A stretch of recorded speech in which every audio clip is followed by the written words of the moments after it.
Darius Jackson peered through his scope, his heart pounding like a drum in his chest. Through the crosshairs, he saw the terrorist's finger twitching on the trigger, the barrel pressed against a 9-year-old boy's temple. The child's face was streaked with tears, his small frame shaking against the rusted metal barricade that trapped him. Nearby, the boy's older sister lay crumpled, blood seeping from a gash on her forehead where she'd been struck for trying to shield him. "Command, we've got maybe 20 seconds before he kills the hostage," Darius whispered into his comms, his voice tight. The terrorist, identified by intelligence as Ivan Kovalenko, a former Russian operative turned rogue, was shouting in fractured English about betrayal and retribution. His wild eyes gleamed with the desperation of a man ready to burn the world down. Darius had seen that look before, on missions in deserts and cities alike. It always ended in blood. The math was unforgiving. Darius's spotter, Malik Thompson, crouched beside him, clutching a rangefinder and ballistics calculator, his dark skin glistening with sweat despite the biting February chill in Detroit's abandoned industrial district. "Boss, we're looking at 1,792 meters in this wind," Malik muttered, his voice low. "Gusts at 18 knots from the east, shifting every 20 seconds. That metal barricade's blocking most of the target." Darius adjusted his scope, searching for an angle that didn't exist. The derelict warehouse where Kovalenko held his hostages sat in a sunken lot, surrounded by crumbling factories, creating a wind tunnel that turned precision shooting into a gamble. Kovalenko had positioned himself behind a steel loading platform, only his head occasionally visible when he leaned out to scream demands. "Even with perfect conditions, this is a Hail Mary," Malik said, frustration edging his words. "1 degree off, we hit the kid. 2 degrees, we miss, and he shoots out of spite." Through his earpiece, Darius heard the tactical commander's voice, sharp with urgency. "Overwatch, we need a solution. Negotiator says he's unraveling. We've got a minute, tops, before he starts killing." Darius felt the weight of impossible choices settle on him.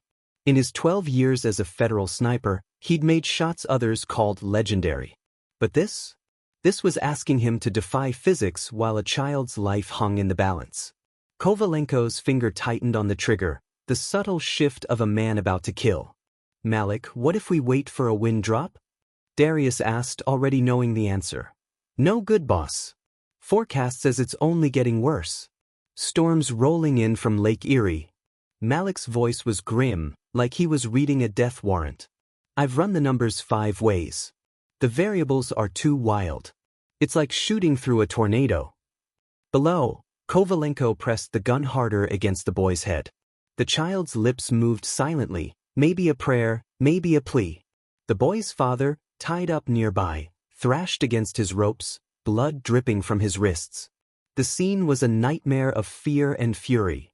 "Command, no clean shot from this position," Darius reported, the words bitter in his mouth. "Repeat, no clean shot." "Copy, Overwatch. Stand by for alternatives." But Darius knew there were none. The warehouse was surrounded, but a ground assault would get the hostages killed. The negotiator had been trying for hours, but Kovalenko wasn't bargaining. He was preaching, ready to die and take others with him. Through his scope, Darius watched Kovalenko's movements grow more erratic, yanking the boy by his collar. Darius's finger hovered near the trigger, instinct warring with the knowledge that the shot was impossible. 15 seconds, maybe, Malik whispered, his own scope pressed to his eye. "He's psyching himself up. I can see it." The wind howled through the industrial wasteland, carrying the distant wail of sirens and the thump of chopper blades. News vans lined the perimeter, cameras pointed at the warehouse where a child's life hung by a thread. Darius felt sweat bead on his brow as Kovalenko's finger began its final squeeze. The boy's eyes, wide with terror, seemed to lock onto Darius through the scope, as if pleading for a miracle. Then, impossibly, a red mist erupted from Kovalenko's head. He collapsed like a puppet with cut strings, his gun clattering to the ground. The boy stumbled free, dazed but alive. "What the hell?" Malik's voice broke as he swept his scope across the horizon, hands shaking. "Boss, what just happened?"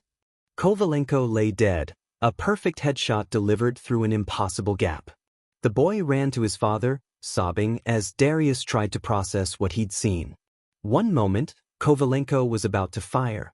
The next, his head was gone. No muzzle flash, no rifle report, just sudden, surgical death. "Did you see anything?" Darius demanded. "Nothing," Malik said, pale as ash. "No flash, no movement. It's like the bullet came out of nowhere." He checked his notes, voice trembling. "The angle, it's from the southeast, but that sector's clear. Just empty lots and that old water tower."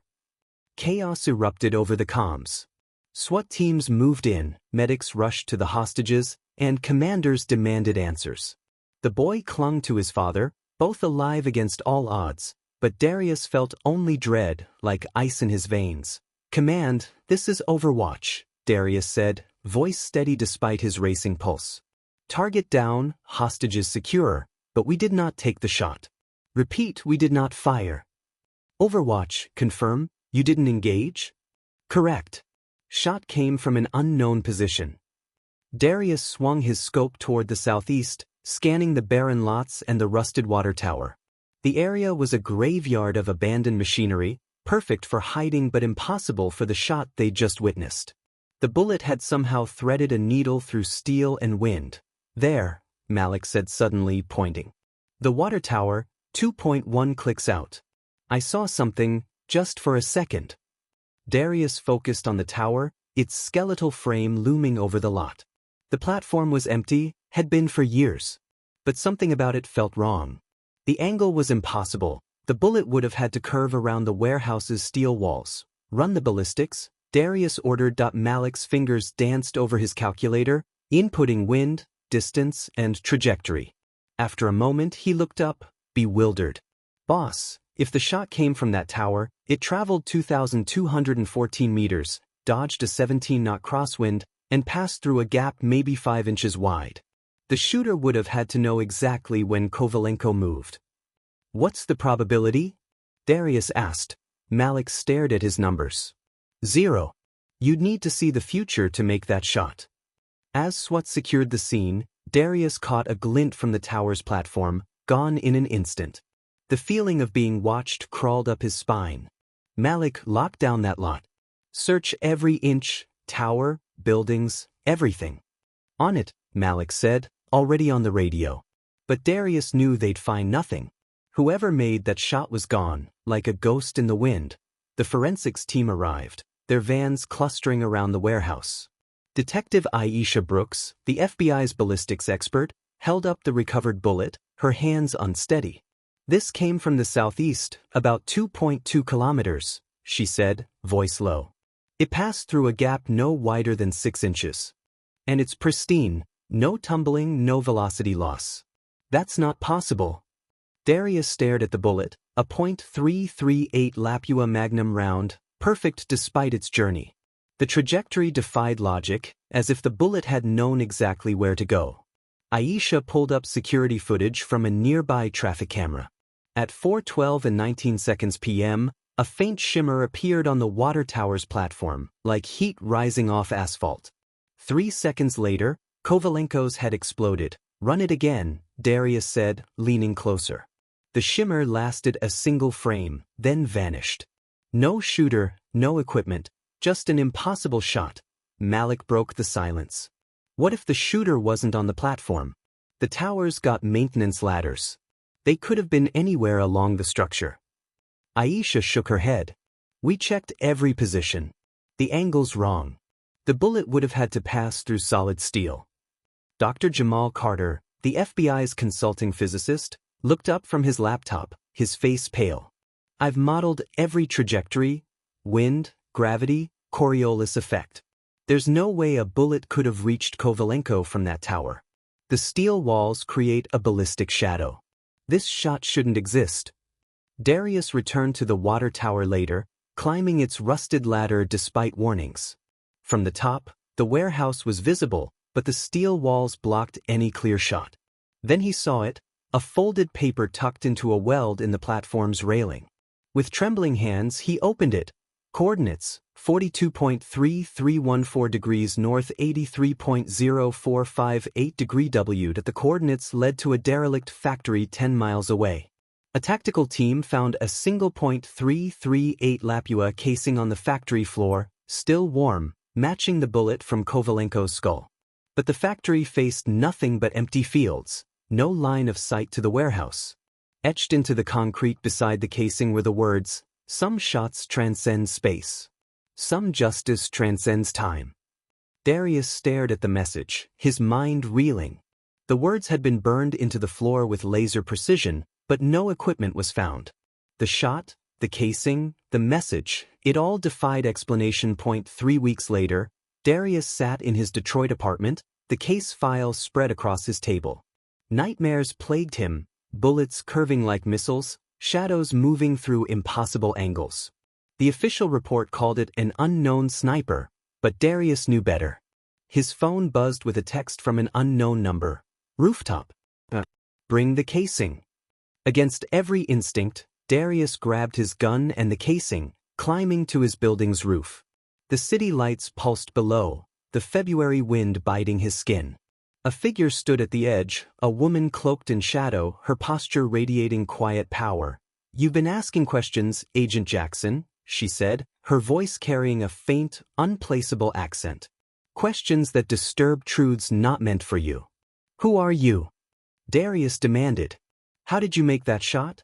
She turned, her eyes holding the weight of countless impossible acts. Her face was sharp, ageless, dangerous. "You think like a sniper, not like physics," she said, stepping closer, her movement silent. "You assume bullets travel in straight lines, that time is linear, that distance is absolute." "That's impossible," Darius whispered, his worldview fracturing. "Bullets don't curve. They don't cheat time." Her smile was patient, terrifying. The bullet didn't travel straight. It moved through folded space. Time bent around it. She held up a rifle, its barrel shimmering with strange light, its scope swirling with patterns like stars. Equations and unknown symbols lined the stock, and the weapon hummed faintly. "This is what happens when human will meets technology your world won't see for decades," she said. "When someone bends reality instead of bowing to it."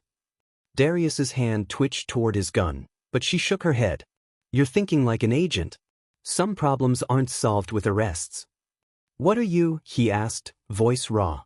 "I'm what happens when justice refuses limits," she said, stepping toward the roof's edge. "The boy lived because someone had to die. I made it happen." "Why show yourself?" Darius pressed. "Because some truths need witnesses," she said. "Someday, you'll face another impossible moment. You'll remember that impossible just means not yet done." She stepped backward off the roof. Darius rushed to the edge, but there was nothing below, just the city lights and the casing in his pocket, proof of a truth too vast to grasp. The case remained unsolved, but Darius carried the knowledge that somewhere, justice wielded a weapon that rewrote reality itself.